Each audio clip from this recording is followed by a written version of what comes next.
அரசியல் நிகழ்வுகளை துல்லியமாக கணித்து கூறும் சுந்தர வடிவேல் சுவாமிகள் கலந்துரையாடும் நிகழ்ச்சியை பார்க்கலாம்.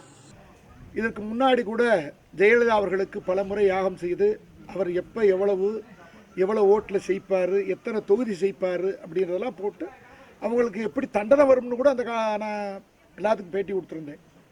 அதே மாதிரி இப்போ பார்த்தீங்கன்னா மோடி யாருன்னே தெரியாது. அவர் குஜராத் முதலமைச்சராக இருந்தார். அப்போ கூட கொடைக்கானலில் ஒரு பெரிய யாகம் நடத்தி 2008 மோடி தான் பிரைம் மினிஸ்டராக வருவார் இல்லை. நீங்கள் இப்போ இதுவரைக்கும் ஏற்கனவே சொன்னது மாதிரி இப்போ நீங்கள் உங்களை சம்மந்தமாக நாங்கள் நாளிதழ்கள்லையும் சரி பருவ இதழ்களையும் சரி நிறைய தகவல்களை படிச்சிருக்கிறோம். அதில் நீங்கள் சொன்னது இது வரைக்கும் நடந்திருக்குது. இப்போ வரக்கூடிய பார்லிமெண்ட் தேர்தலையும் மோடி ஆட்சி தான் அமையும், பாரதிய ஜனதா ஆட்சி தான் அமையும். இந்தியா கூட்டணியில் இருக்கின்ற அத்தனை பேருமே அறிவாளி, அத்தனை பேருக்குமே பிரதமராக வேண்டும் என்ற ஆசை இருக்கிறதே தவிர நிச்சயமாக அவர்கள் வர முடியாது என்பது உண்மை. இந்தியா கூட்டணியினுடைய முதல் தோல்வியே தற்போது நடந்த தேர்தல் தான். 3 அணிகளாக பிரிக்கப்பட்டாலும் 70% அதிமுக எடப்பாடி பழனிசாமி போச்சு. 20% 10% இனாமா கிடக்கு. ஒரு 6% சசிகலா பக்கத்தில் இருக்கு.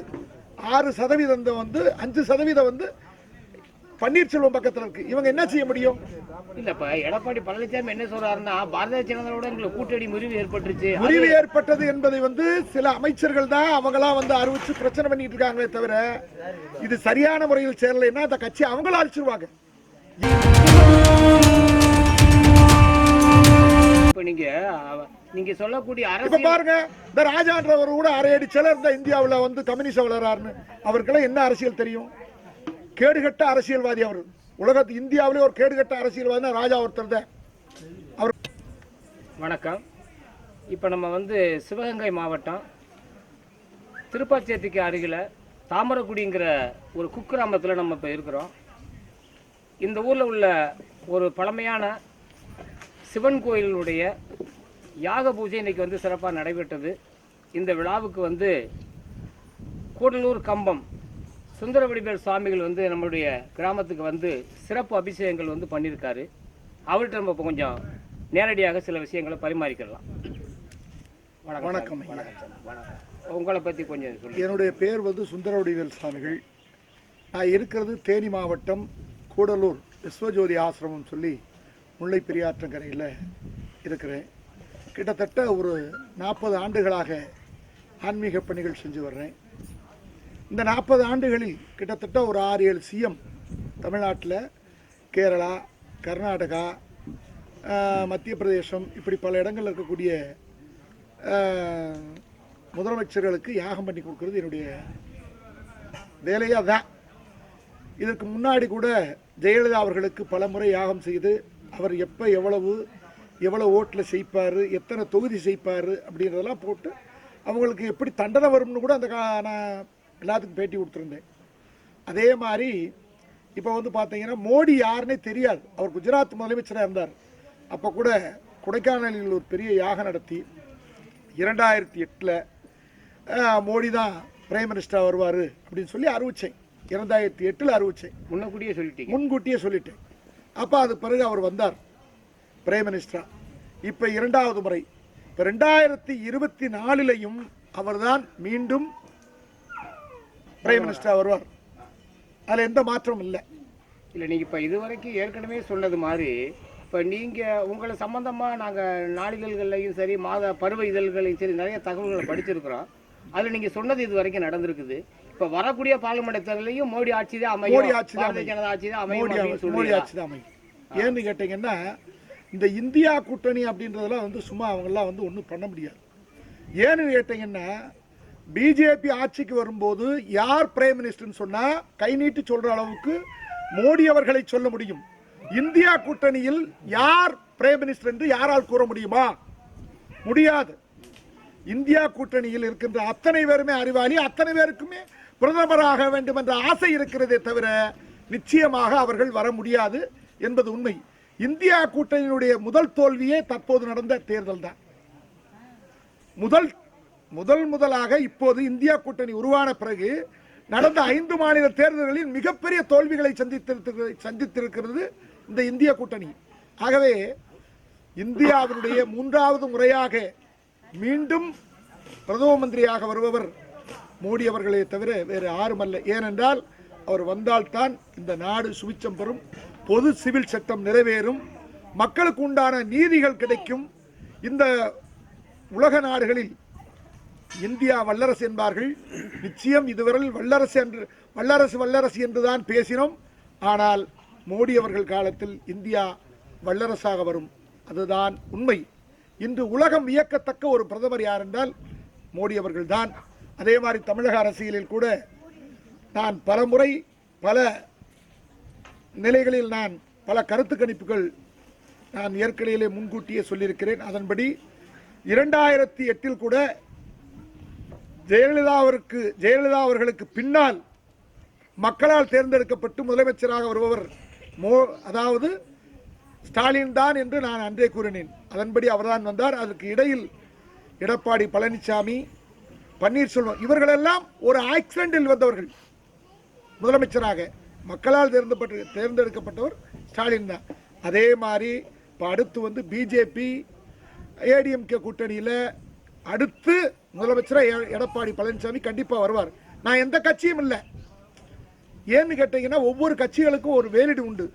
அதன்படி இன்றைய அரசியல், தமிழ்நாடு அரசியல் மிக மிக மோசமான நிலைப்பு இருக்கிறது. நான் இதில் டிஎம்கே உள்ள முக்கியமான அமைச்சர்களிடம் நான் சொல்லியிருக்கிறேன், உங்கள் கட்சியை நீங்களே அழித்து கொண்டிருக்கிறீர்கள், கொஞ்சம் கொஞ்சமாக அது அழிந்து கொண்டிருக்கிறது, அதை உங்களால் காக்க முடியவில்லையா என்று மிகப்பெரிய திராவிட முன்னேற்ற கழகத்தில் ஜீனியர் அமைச்சர்களை கூப்பிட்டு நான் சொல்லியிருக்கிறேன். இதுதான் உண்மை.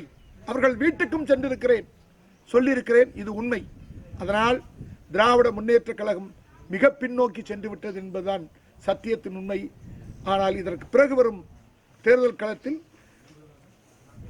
அதிமுகவும் பிஜேபியும் சேர்ந்தால் எடப்பாடி பழனிசாமி முதலமைச்சர்.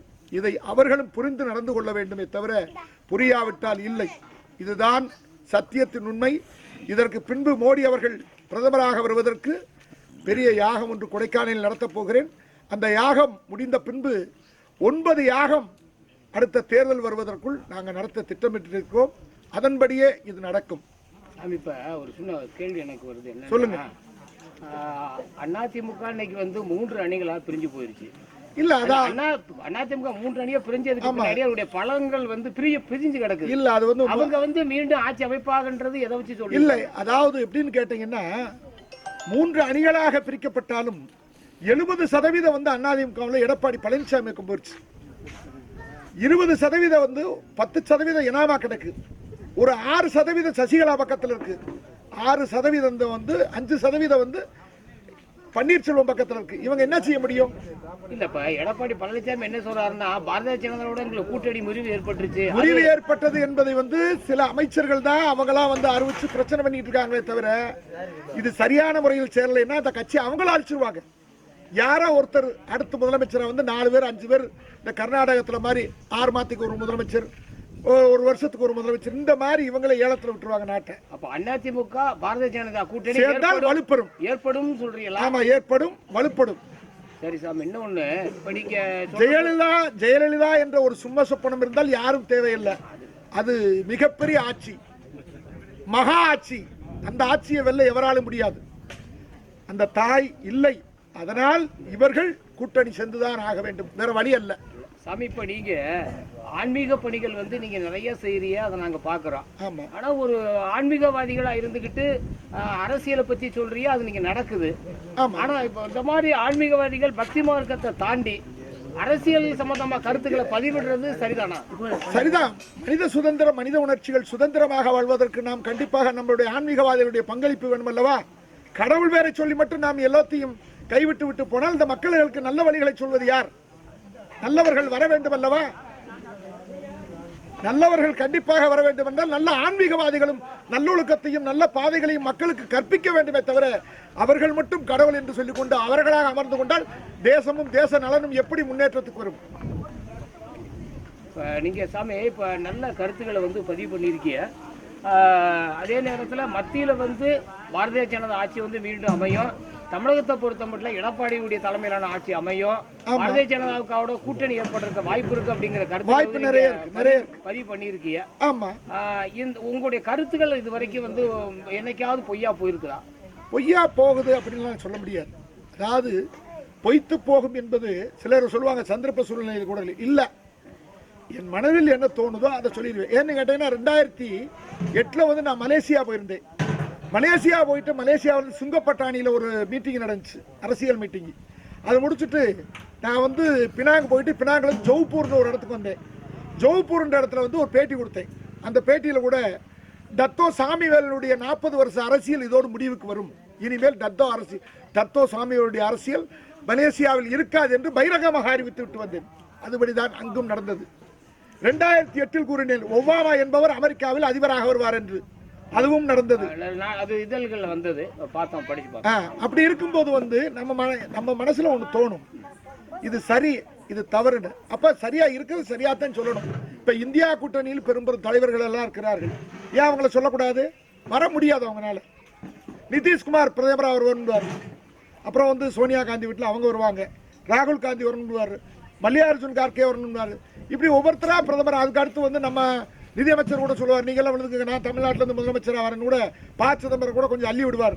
ஏன்னா அவர் வந்து நிதித்துறையை வந்து இந்த நாட்டில் எவ்வளோ கேவலப்படுத்தியிருக்காருன்னு அவர்தான் கேட்கணும். ஏன்னா உலக நாடுகள்லாம் கிண்டல் பண்ணுது நம்மளை இன்னைக்கு நிதித்துறையில். அவர் வாடு தெரியாமல் அவரா பேசுவார். அப்படி தான் நடந்துக்கிருக்கு. அதனால் 2024 வரக்கூடிய அந்த தேர்தலும் மிகப்பெரிய வெற்றியை தரும், மிகப்பெரிய எதிர்காலத்தை தரும். அந்த 2026 ஐயா அவர்கள் மீண்டும் பிரதமராக வருவார், அதை யாரும் மறுக்க முடியாது. சொல்லுங்க. இல்லை, பொதுவாக உங்கள் மாதிரி பொதுவாக மடாதிபதிகள், ஆன்மீக பணிகள் செய்யக்கூடியவர்கள் எல்லாருமே பாரதிய ஜனதாவை ஆதரித்து தான் பேசுறீங்க. பாரதிய ஜனதாவை நாங்கள் ஆதரித்து பேசலை. இது இறைவனுடைய பூமி, தெய்வீக பூமி இந்தியா. இந்த தெய்வீக பூமியில் எவர் ஒருவர் தெய்வீகத்தை ஏற்றுக்கொள்வாரோ அவரை நாங்கள் ஏற்றுக்கொள்கிறோம். இப்ப ஜெயலலிதாவை ஏற்றுக்கொண்டோம். ஆனால் திமுகவில் இருக்கும் கருணாநிதி அவர்கள் கூட அத்தனை கோயிலும் செப்பலிட்டு அத்தனை கோயிலுக்கும் கும்பாபிஷேகம் வந்திருக்கிறார். இப்ப இருக்க முதலமைச்சர் கூட எல்லா கோயிலும் கும்பாபிஷேகம் பண்றாரு. அதுக்காக அவங்கள வச்சுட்டு நாங்கள் அதை செய்யல இதை செய்யல, அதுக்காக அவங்கள வைய முடியுமா? வைய முடியாது. அவர்கள் செய்யும் கடமை, அவர்கள் செய்யும் கொள்கையில் ஒரு பக்கம் இருந்தாலும் நாங்கள் எதை மனதார அன்போடு ஆன்மீகத்தோடு ஏற்றுக்கொள்ள வேண்டும் அதை ஏற்றுக்கொள்கிறோம்.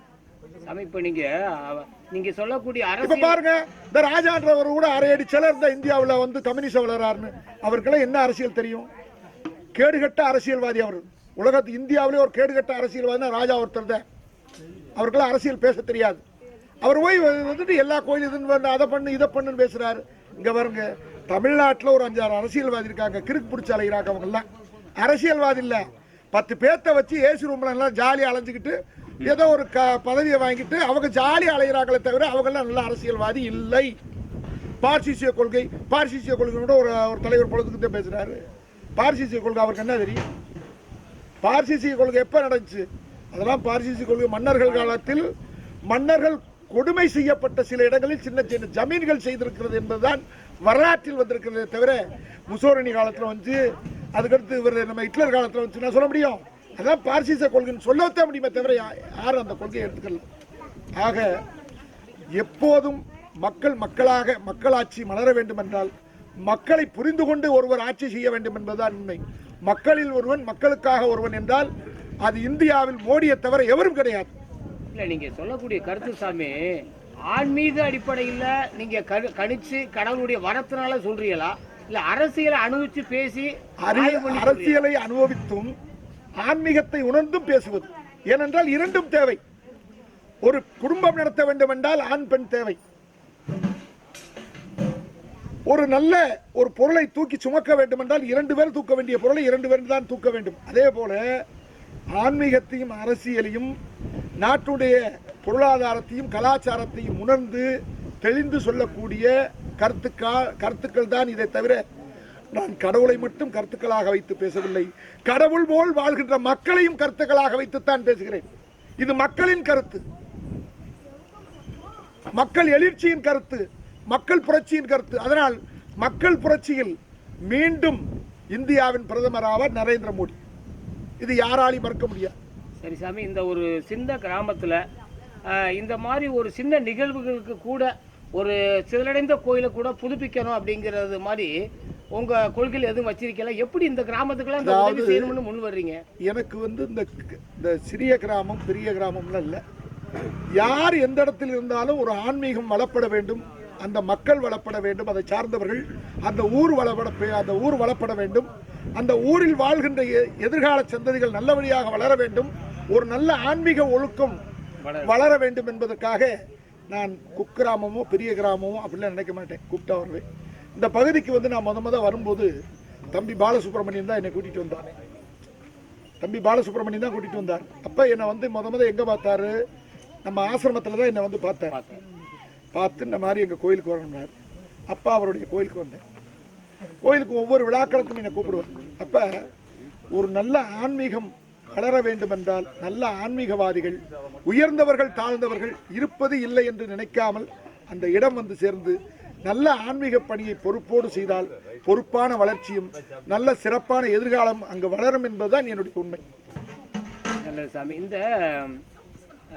இந்த மாதிரியான ஒரு எண்ணங்கள் இப்போ இதே மாதிரி கிராமங்கள் பார்த்தீங்கன்னா தமிழ்நாட்டை பூராமே நிறைய கோயில்கள் வந்து புனரமைக்காமையே நிறைய கடந்துக்கிட்டு இருக்கு. ஆனால் அரசு வந்து அந்த அளவுக்கு ஒரு அக்கறையாக செயல்படுற மாதிரியான திட்டங்கள் தமிழக அரசு இல்லை, அரசு வந்து செய்யாது. ஏன்னு கேட்டீங்கன்னா இப்போ இந்த ராஜா மாதிரி ஆளுகள், ராஜா மாதிரி இன்னும் நிறைய பேர் இருக்காங்க. அவங்கெல்லாம் வந்து ஒரே ஒரு விஷயம் அவங்களுக்கு என்ன தெரியும்னா, பெரியாரை பற்றி வேற ஒன்றும் தெரியாது. பெரியாரை பற்றி ஒன்றும் தெரியாது. பெரியார் முல்லை பெரியாரை இடிக்கணும்னு சொல்லிக்கிருக்கேன், அதுக்கெல்லாம் போராட தெரியாது. பெரியாரை பற்றியே தெரியாது. அவங்க பெரியார் கொள்கை தெரியும். ராசா ஒரு தலைவர், கனிமொழி ஒரு தலைவி, அந்த அம்மாலாம் இப்போ இருக்க முதலமைச்சர் நல்ல மனுஷனாக இருக்கார். பாவம், ரெண்டு பக்கம் கரெக்டாக இருந்தால் ஏதோ செய்கிறத செஞ்சுட்டே இருக்கார். அவரும் பாவத்தை நம்ம குறை சொல்ல வேண்டாம். நல்லா இருக்கட்டும், வளமாக இருக்கட்டும், நீண்ட ஆயுளோட நல்லபடியாக ஆட்சி நடத்தட்டும். அவ்வளோதான். மகிழ்ச்சி. இப்போ நம்ம அந்த சிவகங்கை மாவட்டம் மானாமதுரை அடுத்துள்ள தாமரக்குடி இந்த சின்ன கிராமத்தில் கூடிய கோயிலை புனரமைக்கணும் அப்படிங்கிற முயற்சியில் எடுத்திருக்கக்கூடிய சுந்தரவடிவேல் சுவாமிகள் நம்ம கிராமத்துக்கு வந்திருக்கிறாங்க. அவங்க வந்து நல்ல கருத்துக்களை வந்து நம்மகிட்ட பதிவு பண்ணியிருக்காங்க. மத்தியில் பாரதிய ஜனதாவுடைய கூட்டணி ஆட்சி கண்டிப்பாக அது அமையும். தமிழகத்தை பொறுத்த மட்டும் எடப்பாடி பழனிசாமியுடைய ஆட்சி அமையும் சொல்லியிருக்காரு. அவருடைய கருத்து இதுவரைக்கும் பொய்த்து போனதில்லை. இது நிச்சயம் ஜெயிக்கும் என்று நம்புகிறோம். அவருக்கு வந்து இந்த சிறப்பான ஒரு தகவலை பதிவு செய்வதற்கு நமது தொலைக்காட்சி சார்பாக நன்றியை தெரிவித்துக் கொள்கிறோம். வணக்கம்.